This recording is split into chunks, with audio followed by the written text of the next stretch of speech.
Zipper Magazine. Are you ready? Are you ready? Oh, am I? Are you? That's what I asked. Am I? TikTok. TikTok. Roll the opening.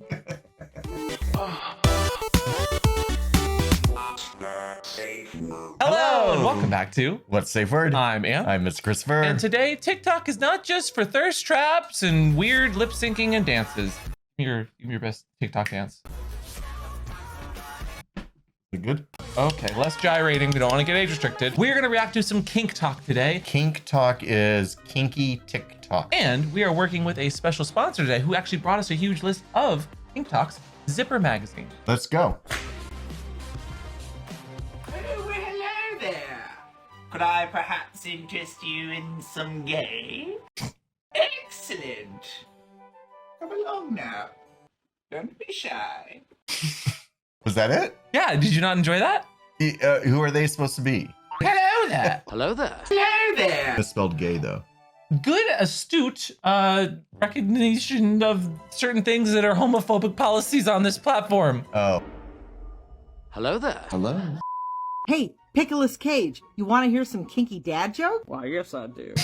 You know the Jolly Green Giant, right? Like, ho, ho, ho, Green Giant. We're good friends. I'm a pickle. Turns out he's kinky. In fact, he is the sub in a DS relationship. He's a collard green. Oh, wait, you'll love this one. The What Nicolas do you Cage is call scary. a potato that's into pain play? No idea. What? Tell me. A mash the kiss. Oh my goodness. Haha, you're just too much.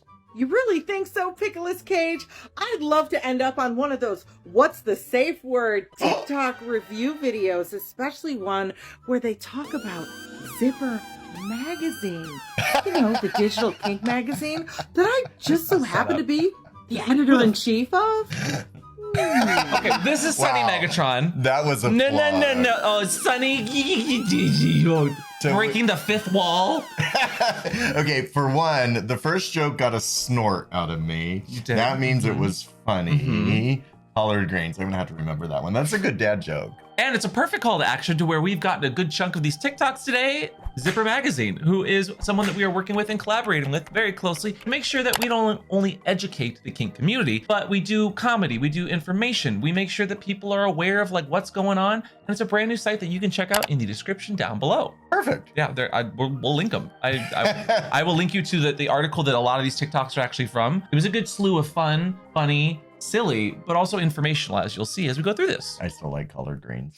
Well done, Sunny. And again, Sunny's a lovely educator as well, who helps not only manage Zipper, but just a wonderful educator. So go check them out. Again, we'll link all the people down in the description next TikTok.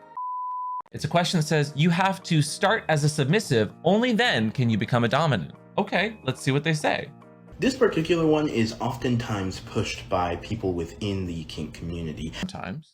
In order to become an effective dominant, you have to go through the submissive experience. You know, you have to feel what they feel, experience what they experience. Certainly helps The butt.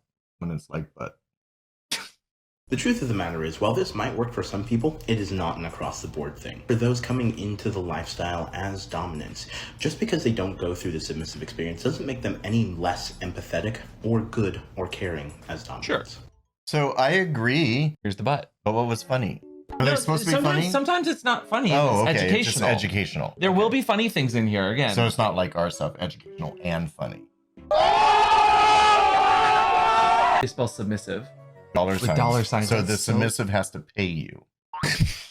I liked the point that was made, which is you don't have to be a submissive to be a dom. But I will say, I think it really, really helps. I have to be, no, but I think it's a little bit more fulfilling for me. Next TikTok. I stared at this for a solid 10 minutes before I realized that it's Art supposed to is say artisanal. Art is an ale. Artisanal. Oh. Graphic design Artisanal. classes. That is bad. Art is anal. Margaret. I was in a toxic relationship for far too long because he had a printer. So I bought a printer. How badly would you need a printer? Was she writing scripts? When's the last time you... Someone that's in a relationship with someone who has a printer. I put up with a lot of things. I have never stayed with someone for a belonging. Hey, printing was a very cool hip technology, okay? Hopefully at least the letterhead was good. And switch to mimeographs. Okay, next.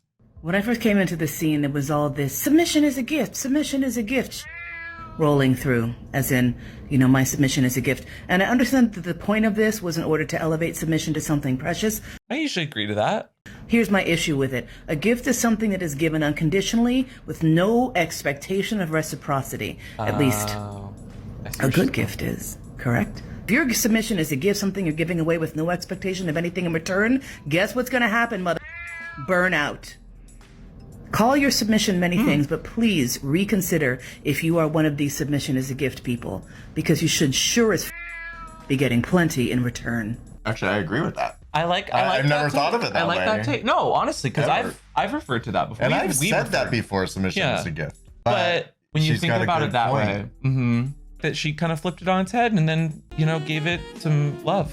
So what are you going to call your submission now? A complicated balance of reciprocity? No, $25. Oh, okay. I'm just going to charge for it now. Okay, well, now bend over and let me give you some. No. When you fall asleep watching Animal Planet. Look at that beautiful horse. Oh my God. The giant horse cock weighs over 11 pounds. What?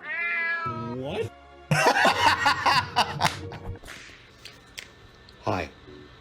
Yeah, we have code SPANK. We need to talk to the Council of Elders. People are saying that Old Guard doesn't exist. There is no Council of Elders. Well, what do you mean there's no Old Only Guard? truly exists. Previous What do generation. you mean the of Council of Elders doesn't exist? What do you mean this isn't a phone? The only thing that should be universal as a person of leather is the desire and drive to live authentically. Yes. Okay, I know Buck Harder. Yeah, we do. Amazing boot black in Palm Springs. And I've never seen this. How have I never seen this? Are you following them on TikTok? No. Well, there's a problem. But that was very funny. Very, very funny. And very true. A way to give information but be silly. And also, what was he holding? Is that an electro box? Kinky facts in history that you didn't know. Okay, Spanking became so popular during the 17th to 18th century that it widely became known as the English vice. Oh. Brothels all over the country would offer this service, and it was enjoyed by the likes of King George IV. Long before twerking, there was the 17th century dance craze of moulding the cockle bread. Very similar in style, this wanton sport involved young wenches exposing their rump and pretending to knead dough with their backside. It was believed— So, like cake sitting. They're kneading the dough but like bouncing on their butt. I see, I think that might get us demonetized. But yeah, it's like twerking. Like, I prefer mine. Are you still using pineapple for your... Well, let me put you onto my favorite, which is actually a system called the traffic light. So it's super simple. It's just red, yellow, green. Let's get into it. So green means all systems go, keep going. I find that it's rarely used, but still nice to have defined. Yellow means pause or slow down and check in. You maybe haven't reached your limit yet, but you need a breather. Red means full stop. If red is called, I essentially eject us from the scene and go straight into aftercare. For me, this should very, very rarely be called. I feel like it's my job as a dominant to figure out when and if someone's beginning to feel uncomfortable by reading them either verbally or physically. It's like a safe word. Yeah. For some folks, red means stop and check in, and they use a separate safe word to fully end the scene. So just define it with your partner and stay consistent. And that's a traffic light system. Like and follow to learn more about BDSM. I like that. This is another lovely educator that was on the Zipper list. And have you ever used the traffic light system? Like she said, I rarely use green, but yellow and red is helpful. Yellow is really good with impact play as well, because especially people experiencing it for the first time, they can slow you down if the hits are getting too painful for them to enjoy. Yeah. And then that doesn't mean that you can't ramp it up again. It just means slow it down for a little bit while I ease into this feeling. Yeah, it's a different way that people can use safe words. And while some people prefer the one word to stop something because they kind of know their body well, I think that this different kind of communication and different levels system is really useful for some people just getting into something maybe new or just experiencing kink on their own terms. Agreed. What's your safe word? That was a good one. Nice. That was a good one. I like Zippers putting out this really good, useful information. Yeah. Speaking of useful information, she's back at it again. All right. I don't use safe words. I don't think they're necessary. Is this a musical I don't know? I chimed in with the haven't you people ever heard of Panic at the Disco? Have you never heard of Panic at the Disco? No. I'm lost. Yeah, red. Daddy. Is it a cartoon? What is it? Oh my God. I'm glad that's the last TikTok, because whether you know who Panic at the Disco is or not, always have a safe word. Today's safe word is... Don't panic! What? That'd be a terrible safe word. I don't know if that's funny or not, because I don't know what it's referencing. Oh, it's funny. Oh, it's funny. Okay. What? You don't understand the reference at the remix? Don't panic! Panic! Not in front of my salad. So again, thank you guys all for joining us, for recommending some of these TikToks, and checking out today's sponsor and collaborator, Zipper Magazine, down below as well. And let us know if you want to see more TikToks. Woo! You have to go, woo! Woo! Woo! Why is there like multiple? Woo! Don't forget to leave a comment down below if you enjoyed this video and you want to see more kinky, queer, or LGBTQ inclusive TikToks. See y'all next time. Bye! 10 well-endowed men from history. Ooh, I'm in. King Charles II. Oh. I don't know which one that was. Wait, did you just say King Charles II? Yeah. As if like it's a sequel? The second. The King second Charles. one. But I clarified I don't know exactly which one that was. It was the second. Well, clearly, but I don't know what they look like. King Charles II, Electric Boogaloo. Real kink for real people. Brought to you by Sunny Megatron and Clips for Sale.